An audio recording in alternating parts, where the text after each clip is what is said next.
Good afternoon. हम लोगों ने इलेक्ट्रोकेमिस्ट्री का पूरा थ्योरी पोर्शन कंप्लीट कर लिया है। एक्सरसाइज की प्रॉब्लम देख लेते हैं, उसके बाद ये चैप्टर कंप्लीट हो जाएगा पूरी तरह से, फिर आपका टेस्ट होगा इसका।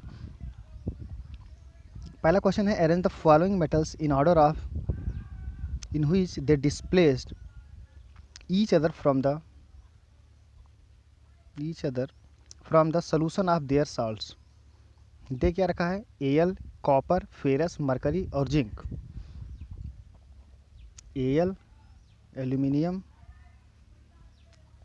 Copper, ferrous, magnesium and zinc. ठीक है, इनको अरेंज करना है। तो हमें पता है कि जो साल्ट सॉल्यूशन से डिस्प्लेस करेगा, मतलब कोई मेटल अगर सॉल्यूशन से किसी दूसरे मेटल को डिस्प्लेस कर रहा है तो वो तभी कर पाता है जब वो रिएक्टिविटी सीरीज में उससे ज़्यादा ऊपर हो, मतलब उसका जो रिडक्शन पोटेंशियल की वैल्यू हो वो ज़्यादा नेगेटिव हो या ऑक्सीडेशन पोटेंशियल की वैल्यू जो हो वो ज़्यादा पॉजिटिव हो।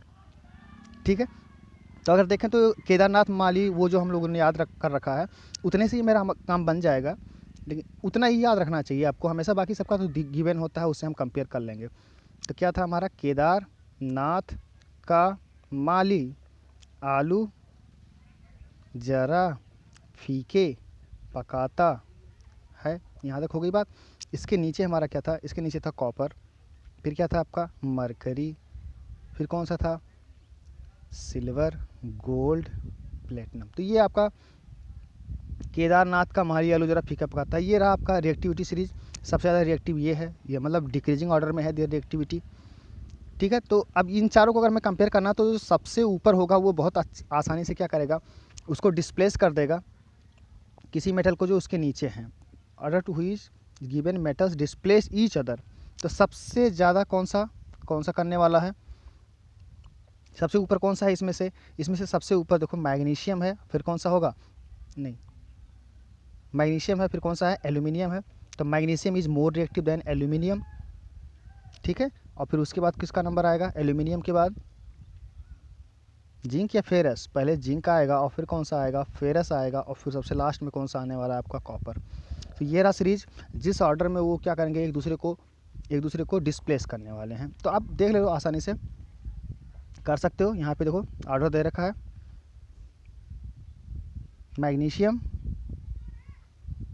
सॉरी गाइस थोड़ा सा दो मोबाइल का यूज़ करने के बाद भी, मैग्नीशियम, एल्यूमिनियम, जिंक, फेरस और कॉपर। तो ये रहा इसका ऑर्डर, आप आसानी से बता सकते हो। ठीक है, क्वेश्चन नंबर 2 देखो, given the standard electrode potential के प्लस रिडक्शन हो रहा है के में, और इसके लिए जो दे रखा है इलेक्ट्रोड पोटेंशियल की वैल्यू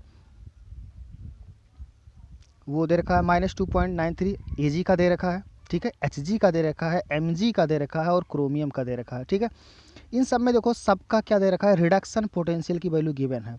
तो arrange these metals in their increasing order of reducing power, यानी increasing order of their reducing power. तो सबसे बेकार रिड्यूसिंग एजेंट जो होगा उसे पहले रखोगे, और सबसे अच्छा जो रिड्यूसिंग एजेंट होगा उसे क्या रखोगे? आप बाद में रखोगे। ठीक है, तो रिड्यूसिंग एजेंट कौन सा होता है? रिड्यूसिंग एजेंट वो है जो सामने वाले को रिड्यूस कर सके, यानी कि खुद क्या हो सके? वो ऑक्सीडाइज हो सके। तो जो सबसे ईजिली ऑक्सीडाइज हो सकता है वो बहुत ही अच्छा रिड्यूसिंग एजेंट होगा, क्योंकि वो सामने वाले को क्या करेगा? आसानी से रिड्यूस कर देगा। तो इसमें से अगर देखें तो सबसे अच्छा ऑक्सीडाइजिंग एजेंट कौन सा है? जिसकी रिडक्शन पोटेंशियल की वैल्यू सबसे ज़्यादा नेगेटिव होगी, वही क्या होगा? सबसे बढ़िया क्या होगा? रिड्यूसिंग एजेंट होगा, क्योंकि वो खुद ऑक्सीडाइज हो जाएगा ईजिली, तो सामने वाले को क्या करेगा? ईजिली रिड्यूस कर देगा। तो अगर देखो तो इसमें सबसे अच्छा रिड्यूसिंग एजेंट कौन सा होने वाला है? के होगा, क्योंकि इसकी सबसे ज़्यादा नेगेटिव है इलेक्ट्रोड पोटेंशियल की वैल्यू के। ठीक है, उसके बाद किसका नंबर आएगा? सबसे पहले के होगा सबसे ज़्यादा। देखो यहाँ पे ऊपर, यहाँ पे देखो सोल्यूशन में सबसे ज़्यादा के का, फिर किसका आने वाला है? Mg का। रिडक्शन पोटेंशियल की वैल्यू आप चेक करते चलो, सबसे ज़्यादा नेगेटिव इसकी है, फिर -2.73 ये मैग्नीशियम का है, फिर क्रोमियम का है नेगेटिव में, लेकिन मरकरी का किस में है? पॉजिटिव में है। सिल्वर का भी किस में है? पॉजिटिव में है। तो आप इजीली इनको कंपेयर कर सकते हो बाय चेकिंग देयर ऑक्सीडेशन या रिडक्शन पोटेंशियल की वैल्यू, कंपेयर कर सकते हो आप आसानी से। ठीक है, question number 3.3 depict the galvanic cell in which the reaction in which the reaction zinc solid plus 2Ag plus aqueous it converts into Zn2 plus aqueous plus 2Ag solid takes place। ये दे रखा है आपका, एक reaction दिया है और इस reaction से देखो क्या क्या इन्फॉर्मेशन पूछा हमसे। पूछा है सबसे पहला इन्फॉर्मेशन कि which of the electrode is negative charge, negatively charge, ठीक है। दूसरा पूछा है the carriers of the current in the cell, और तीसरा क्या पूछा है individual reaction at each electrode. बात समझ में आया? तो रिएक्शन जो देखते हैं ये रहा हमारा reaction Zn solid plus 2Ag plus aqueous zinc का। तो इसमें बताओ जरा, हम जानते हैं एनोड कौन सा होगा और कैथोड कौन सा होगा। एनोड पे हमेशा ही ऑक्सीडेशन होता है, तो एनोड कौन सा होने वाला है, जिंक सॉलिड जो है वो एनोड का काम करेगा, क्योंकि वो ऑक्सीडाइज होकर Zn2 प्लस में जा रहा है, ठीक है। और सिल्वर क्या है हमारा, वो रिड्यूस हो रहा है तो वो कैथोड बनाएगा, क्योंकि वो A+1 से कहाँ जा रहा है, 0 में जा रहा है, ठीक है। तो पहले क्वेश्चन का आंसर हमें मिल गया कि which of the electrode is negatively charge. तो बताओ नेगेटिव चार्ज कौन सा होता है, इसमें एनोड जो होता है आपका गैल्वेनिक सेल में वो कैसा होता है, नेगेटिव होता है। तो जिंक हमारा क्या होगा, नेगेटिवली चार्ज इलेक्ट्रोड होगा। दूसरा the carriers of the current in the cell, तो कौन कौन से होंगे कैरियर्स आपके, कौन से ये आयंस जो आपके प्रेजेंट हैं वो क्या हैं, कैरियर्स का काम कर रहे हैं वहाँ पे इलेक्ट्रिसिटी को ले जाने का। तो zinc electrode is negatively charge. दूसरा ions are carriers of current in the cell and the external circuit. External circuit में तो हमेशा ही करंट फ्लो करेगा ना, अब वायर के थ्रू आपका आयन थोड़ी पहुंच जाएगा, वहाँ पे क्या होगा, इलेक्ट्रॉन फ्लो करेंगे, ठीक है। तो वायर में इलेक्ट्रॉन फ्लो करेंगे, जबकि सोल्यूशन में क्या होगा, आपके आयंस फ्लो करेंगे। हो गया दूसरे क्वेश्चन का जवाब, दूसरे पार्ट का। थर्ड तक क्या था, the reaction takes place at the anode is given by. अच्छा एनोड पे पूछा, थर्ड पार्ट इसका देखो क्या पूछा था, थर्ड पार्ट पूछा है individual reaction at each electrode, individual reaction at each electrode. अगर देखें तो दोनों को अलग अलग कर दो आप, ठीक है, एक ऑक्सीडेशन का भी दिखा दो और क्या दिखा दो, रिडक्शन का भी दिखा दो अलग अलग करके, और एक एनोड का बता दो कि एनोड पे ये हो रहा है कैथोड पे ये हो रहा, हो गया काम। तो ये था क्वेश्चन नंबर 3.3 जो कि कंप्लीट हुआ। 3.4 देखो, question number 3.4 calculate the standard cell potential of galvanic cell in which the following reaction takes place. अब हमें क्या करना है, calculate the standard cell potential, इन सब के लिए स्टैंडर्ड सेल पोटेंशियल कैलकुलेट करना है, इन दोनों के लिए ही galvanic cell in which of the following reaction takes place. तो पहला वाला देखो जरा, क्रोमियम सॉलिड है, ये कैडमियम से रिएक्ट कर रहा है, कैडमियम 2 प्लस एक्वस से रिएक्ट कर रहा है और क्या बना रहा है, Cr3 प्लस एक्वस और कैडमियम। तो इसमें ऑक्सीडेशन किसका हुआ, क्रोमियम का, देखो 0 से 3 में चला गया, और कैडमियम +2 से कहाँ पहुँच गया, 0 में, तो इसका रिडक्शन हुआ, ठीक है। तो एनोड हमें मिल गया, हमें कैथोड मिल गया। एनोड कौन सा हुआ हमारा, जहाँ पे ऑक्सीडेशन हुआ, दैट मीन्स Cr जो है वो ऑक्सीडाइज होकर Cr3 प्लस में गया, तो ये हमारा क्या है, ये हमारा एनोड का काम किया। क्लियर होगी बात। तो Cr हमारा एनोड हो गया और कैडमियम इलेक्ट्रोड हमारा क्या होगा, कैथोड होगा, ठीक है। और स्टैंडर्ड सेल पोटेंशियल की अगर बात किया तो हम क्रोमियम का रिडक्शन पोटेंशियल निकाल लेंगे कि वो जब Cr3 प्लस एक्वस से क्रोमियम में जाता है तो उसकी वैल्यू कितनी है। तो यहाँ पे देखो वैल्यू गिवन है आपको, ये सारी वैल्यू एग्जाम में भी आपको गिवन होगा कि ये इसका रिडक्शन पोटेंशियल या ऑक्सीडेशन पोटेंशियल की वैल्यू मतलब वो पहले से गिवन होगा। तो यहाँ पे क्रोमियम का रिडक्शन पोटेंशियल गिवन है 0.74 वोल्ट, ठीक है। तो हमें रिडक्शन पोटेंशियल चाहिए भी, क्योंकि ई नॉट ऑफ सेल में जो भी वैल्यू हम पुट करते हैं, E not of cathode minus E not of anode, उसमें हम लोग हमेशा ही रिडक्शन पोटेंशियल की वैल्यू पुट करते हैं। तो यहाँ पे क्रोमियम का हमें पता चल गया, एनोड जो है उसका रिडक्शन पोटेंशियल 0.74 वोल्ट, ठीक है, और कैडमियम का -0.40 वोल्ट। फिर हमें क्या करना है, ये सेल को प्रेजेंट किया है उसने, कोई दिक्कत नहीं, सेल को आप प्रेजेंट कर सकते हो। बीच में देखो सॉल्ट ब्रिज, राइट साइड में रिडक्शन और लेफ्ट साइड में क्या, ऑक्सीडेशन, हो गया। और फिर अगर हम इलेक्ट्रोड पोटेंशियल निकालेंगे तो ई नॉट ऑफ सेल कितना होता है, रिडक्शन पे या कैथोड कर लो उसे, E not of cathode minus E not of anode, और एनोड पे क्या होता है रिडक्शन, कैथोड पे क्या होता है रिडक्शन, और एनोड पे क्या होता है ऑक्सीडेशन। तो -0.40 माइनस, और फिर इसमें माइनस किया गया तो कितना आया, 0.34 वोल्ट, निकाल सकते हो आसानी से, ठीक है। और कोई पार्ट था इसमें, the reaction takes place, individual reaction at each electrode, हो गया, ठीक है।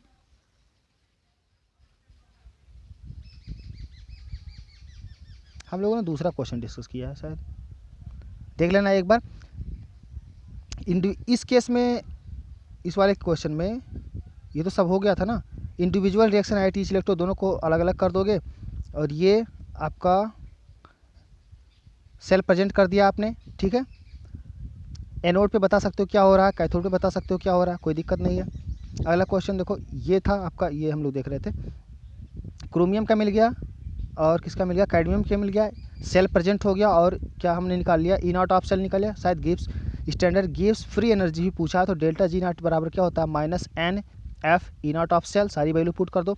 अच्छा, n number of net electron exchange अगर हमें निकालना हो एन की वैल्यू, नेट इलेक्ट्रॉन एक्सचेंज अगर हमें निकालना हो एन की वैल्यू, तो हमें क्या करना पड़ेगा, यहाँ पे चेक करो कि मैक्सिमम कितने इलेक्ट्रॉन जो है कैंसिल आउट हो रहे हैं। तो आप क्या करो, इन दोनों को ऐड करने की कोशिश करो। अगर आप ऐड करोगे तो देखोगे कितने इलेक्ट्रॉन आएंगे, टोटल 6 इलेक्ट्रॉन आएंगे। तो एन की वैल्यू आपको मिल जाएगी 6, ठीक है।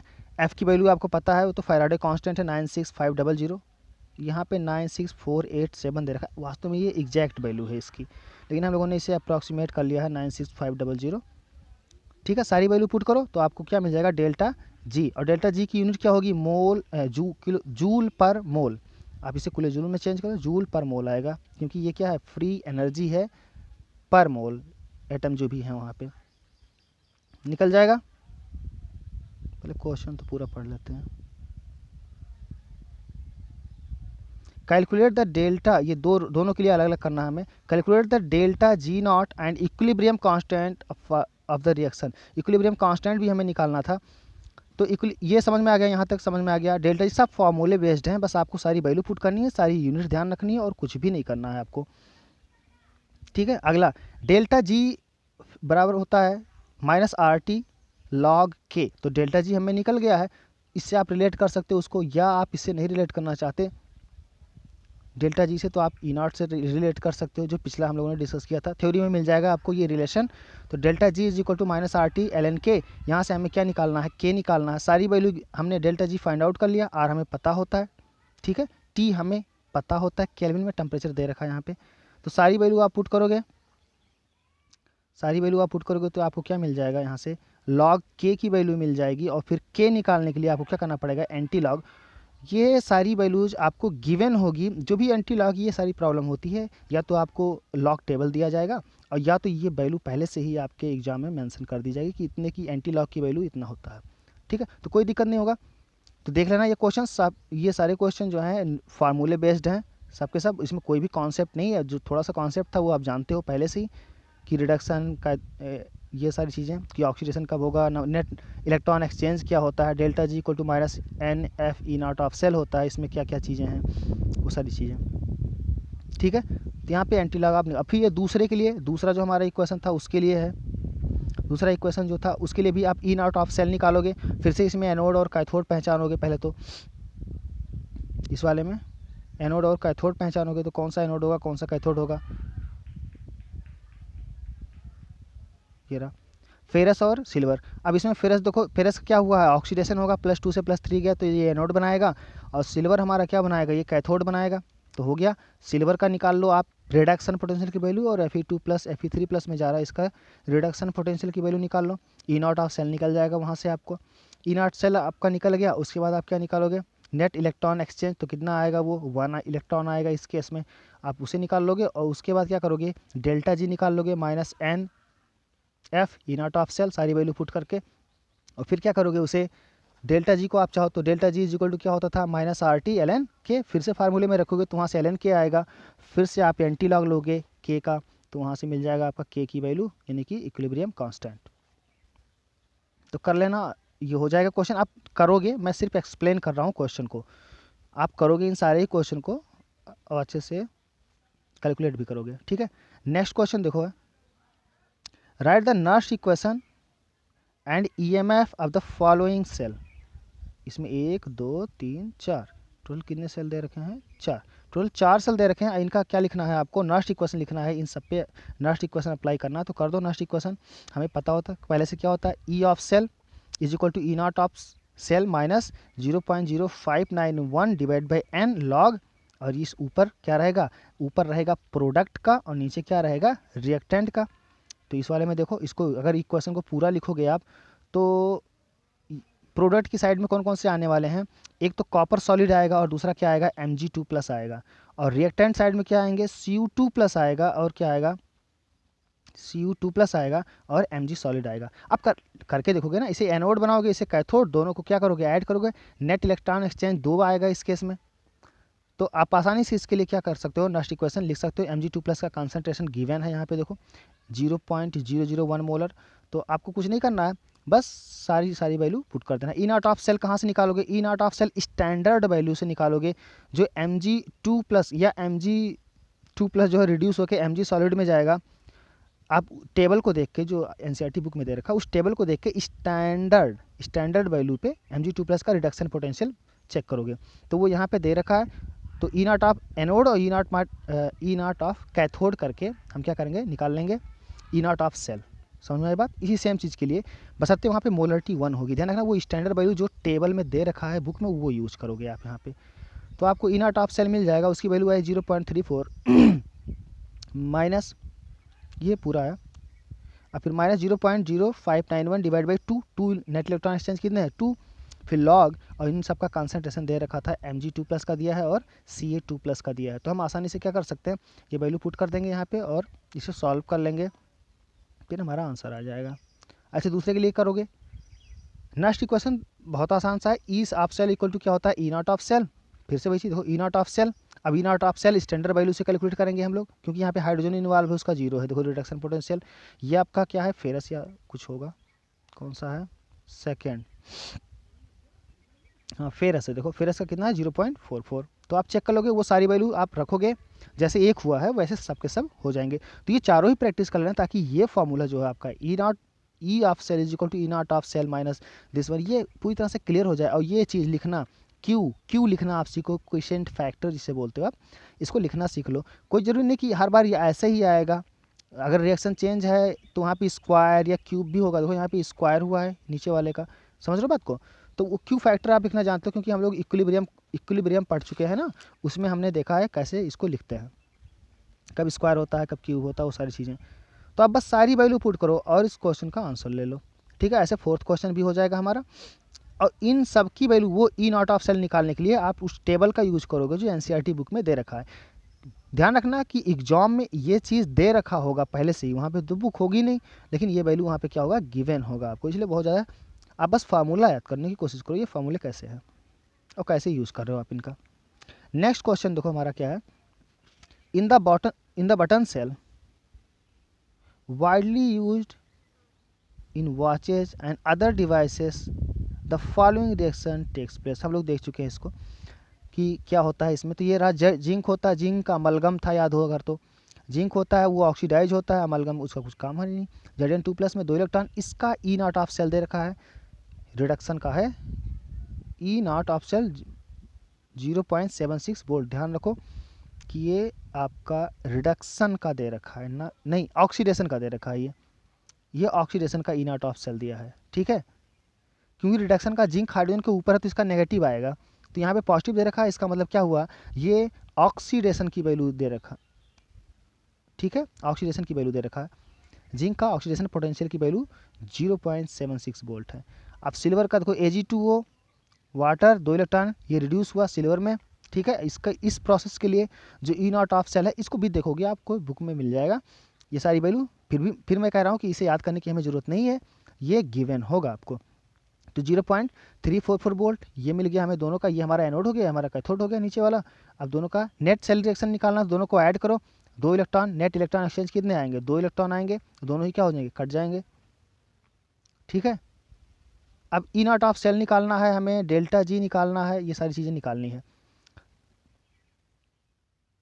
तो delta G is equal to क्या होता है -n। अच्छा ई नॉट ऑफ सेल दे रखा है क्या इसका, हाँ E not of cell complete cell reaction का दे रखा है, देखो 1.10 वोल्ट, और ई नॉट ऑफ सेल इस रिडक्शन का भी दे रखा है 0.344 वोल्ट। तो हमें कुछ नहीं, हमें तो बस इससे मतलब था ई नॉट ऑफ सेल से, ठीक है। तो ई नॉट ऑफ सेल निकाल लिया हमने, 1.10 वोल्ट वो दे रखा है। डेल्टा जी पूछा था उसको निकालना हमें, तो फॉर्मूला हमारे पास है -n ई नॉट और एफ, सब वैल्यू पुट कर दो। ई नॉट ऑफ सेल मिल गया, एफ की वैल्यू 96500। अब ये 96487 ले रखा है बार बार, कोई ज़रूरी नहीं है कि आप इसे 96500 लो, बिल्कुल गलत नहीं माना जाएगा क्योंकि अप्रॉक्सीमेशन चलता है। तो ये आएगा आपका जूल में, डेल्टा जी जूल पर मोल होना चाहिए था यहाँ पे, जूल पर मोल, तो यहाँ पे किलो जूल पर मोल, थोड़ा सा मिस प्रिंटिंग है यहाँ पे, देख लेना इसे, ठीक है। नेक्स्ट क्वेश्चन अगर देखा जाए 3.7, तो define conductivity and molar conductivity for the solution of an electrolyte, discuss their variation with concentration. तो डिफाइन करना हमें कंडक्टिविटी और मोलर कंडक्टिविटी, तो ये थ्योरी पोर्शन है, आप देख लेना वहाँ पे जाके कंडक्टिविटी किसे कहते हैं और मोलर कंडक्टिविटी दोनों में फ़र्क क्या है। कंडक्टिविटी ही मोलर कंडक्टिविटी हो जाती है जब हम क्या लेके चलते हैं, हम लेके चलते हैं 1 मोल इलेक्ट्रोलाइट, ठीक है, 1 मोल इलेक्ट्रोलाइट लेते हैं और जो उसका लेंथ रखते हैं वो कितना रखते हैं, 1 रखते हैं, और एरिया क्या रखते हैं, ए, तो वो मोलर कंडक्टिविटी हो जाता है, और नहीं तो वो क्या कहलाता है, सिर्फ सिंपल कंडक्टिविटी कहते हैं उसे। तो ये डिफाइन कर लेना, वहाँ पे जाके फिर से थ्योरी देख लेना, ये सोल्यूशन देख, ये आंसर देख लेना, ये इसका कैसे लिखा गया है, कैसे एक्सप्लेन किया गया, वो सारी चीज़ें, ठीक है। मोलर कंडक्टिविटी देखो, molar conductivity of a solution at a given temperature is the conductance of volume V of a solution containing 1 mole of electrolyte kept between 2 electrodes with the area of cross section A and distance of unit length। तो ये define हो गया molar conductivity और conductivity. अब graph plot कर लो, इस graph को मैं समझा चुका हूँ पहले से ही, स्ट्रांग और वीक के लिए, उन सब के लिए देख चुके हैं हम लोग, तो आप इसे आसानी से डिफाइन करोगे और बिल्कुल कायदे से करना, तो ये क्वेश्चन भी हो जाएगा हमारा। नेक्स्ट क्वेश्चन जो हमारा है, the conductivity of 0.20 mole solution of KCl at 298 kelvin is this one. ये कंडक्टिविटी गिवन है हमें, कैलकुलेट इट्स मोलर कंडक्टिविटी। तो ये तो आसान सा क्वेश्चन है, हमें कंडक्टिविटी दे रखी है और मोलर कंडक्टिविटी पूछ लिया हमसे, तो लैम्डा या मोलर क्या होता है, ये K/C होता है ना। तो देखो क्या क्या गिवन है हमें गिवन है K की वैल्यू हमें गिवन है, K इज इक्वल टू है 0.0248, और यहाँ पे क्या है, सीमेन पर सेंटीमीटर -1, ठीक है।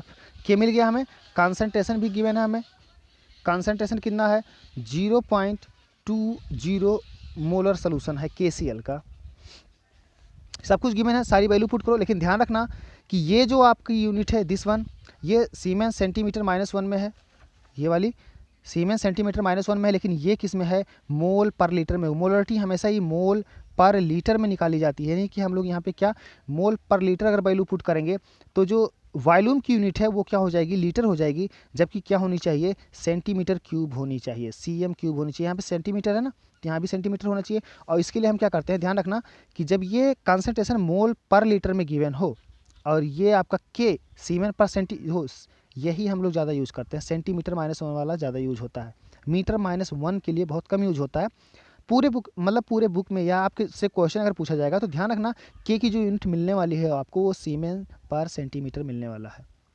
तो कंसंट्रेशन हमेशा ही मोल पर लीटर में मिलने वाला है, तो हमेशा ही प्रॉब्लम आपके सामने क्रिएट होने वाली है, और इसलिए हम क्या करेंगे, मोल पर लीटर जो यहाँ पे वैल्यू है उसको अगर मैं डायरेक्ट यूज़ करूँगा तो यहाँ पे 1000 से क्या करूँगा, मल्टीप्लाई कर दूंगा, 1000 से यहाँ मल्टीप्लाई करूँगा, ठीक है।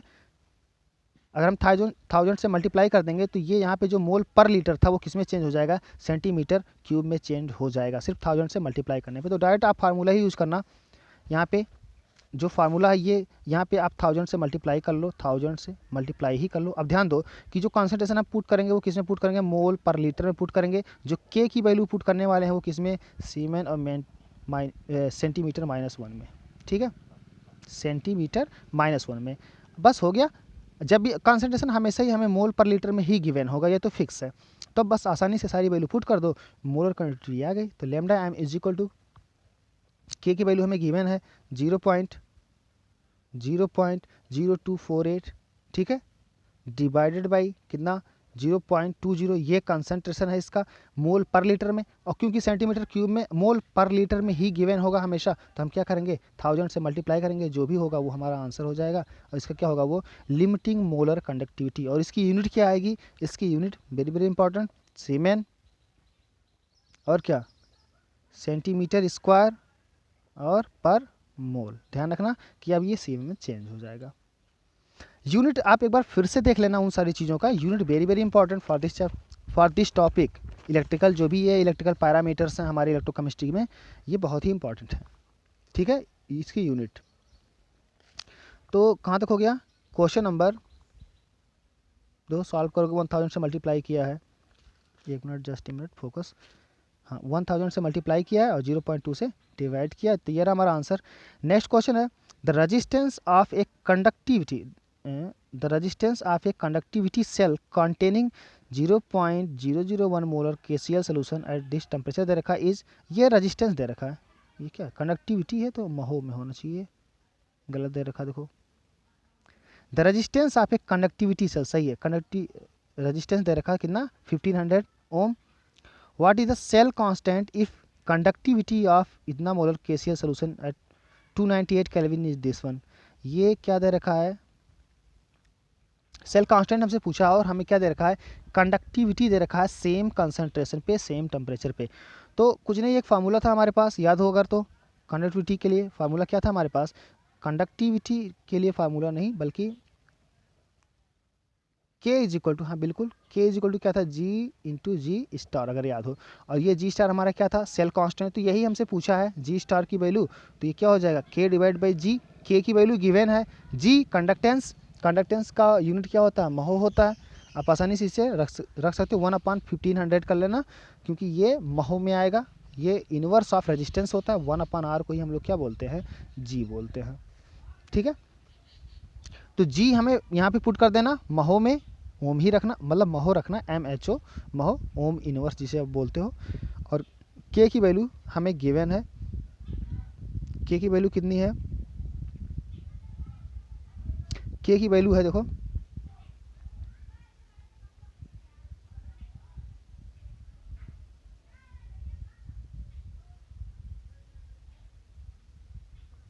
K की वैल्यू है सीमेन में 0.146 इंटू 10⁻³ देख क्यों नहीं पा रहे हो आप लोग? फोकस। 0.146 इंटू 10⁻³ सीमेन पर सेंटीमीटर -1। तो बस सारी वैल्यू पुट करना। आर की वैल्यू हो गया, ये रहा cell constant G star equal to K into R हो जाएगा। यहाँ से देखो, सेल कांस्टेंट करोगे तो K इंटू क्या हो जाएगा? R हो जाएगा। क्यों? क्योंकि G की जगह पे हम क्या रखेंगे? 1/r रख दोगे तो ये R इंटू K हो जाएगा, G स्टार इक्वल टू। ठीक है, उसके बाद क्या करो? सारी वैल्यू पुट करके आप कैलकुलेट कर लो दोनों की, और जो आंसर आया वो किस में आया? देखो, सेंटीमीटर -1 में। ये सेल कांस्टेंट है, सेल कांस्टेंट सेंटीमीटर -1 ही आएगा, ध्यान रखना, क्योंकि उसमें ऊपर लेंथ था, नीचे एरिया था, तो सेंटीमीटर -1 आएगा। यूनिट ध्यान रखना, सारी वैल्यू पुट किया आपने और फिर उसका क्या निकाल लिया? आंसर। नेक्स्ट क्वेश्चन है, the conductivity of sodium chloride at 298 kelvin has been determined at different concentration and result are given below. ये रहा कंसंट्रेशन दे रखा है, डिफरेंट कंसंट्रेशन है, और आपका उसके रिस्पेक्ट में जो हमें दे रखा है क्या? कंडक्टिविटी दे रखा है सोल्यूशन का। ठीक है, यही मैं कहा था, ये स्टैंडर्ड वैल्यू है, ध्यान रखना। KCl का, सोडियम क्लोराइड या पोटेशियम क्लोराइड का स्टैंडर्ड लेके ही हम लोग सेल कांस्टेंट डिटरमाइन किए थे। अगर आपको थ्योरी लेक्चर याद हो तो उसमें बोला गया था कि इसको निकालने के लिए हम लोग सेल कांस्टेंट को निकालने के लिए इसका यूज़ करते हैं, क्योंकि इसकी वैल्यू हम लोगों ने पहले से डिटरमाइन कर रखा है। ठीक है, तो यहाँ पे ये दे रखा है, ये सारी वैल्यू क्या दे रखा है? पहले तो कंसंट्रेशन दे रखा है, अलग अलग कंसंट्रेशन है, और उसके रिस्पेक्ट में हमें क्या दे रखा है? कंडक्टिविटी ऑफ सेल दे रखा है, तो SM-1 में दे रखा है, जबकि होना चाहिए इसी में चाहिए S सेंटीमीटर -1 में। कोई दिक्कत नहीं है, बस आप क्या करो 10⁻⁴ से सब में मल्टीप्लाई कर दो, अभी देख लेंगे कन्वर्जन।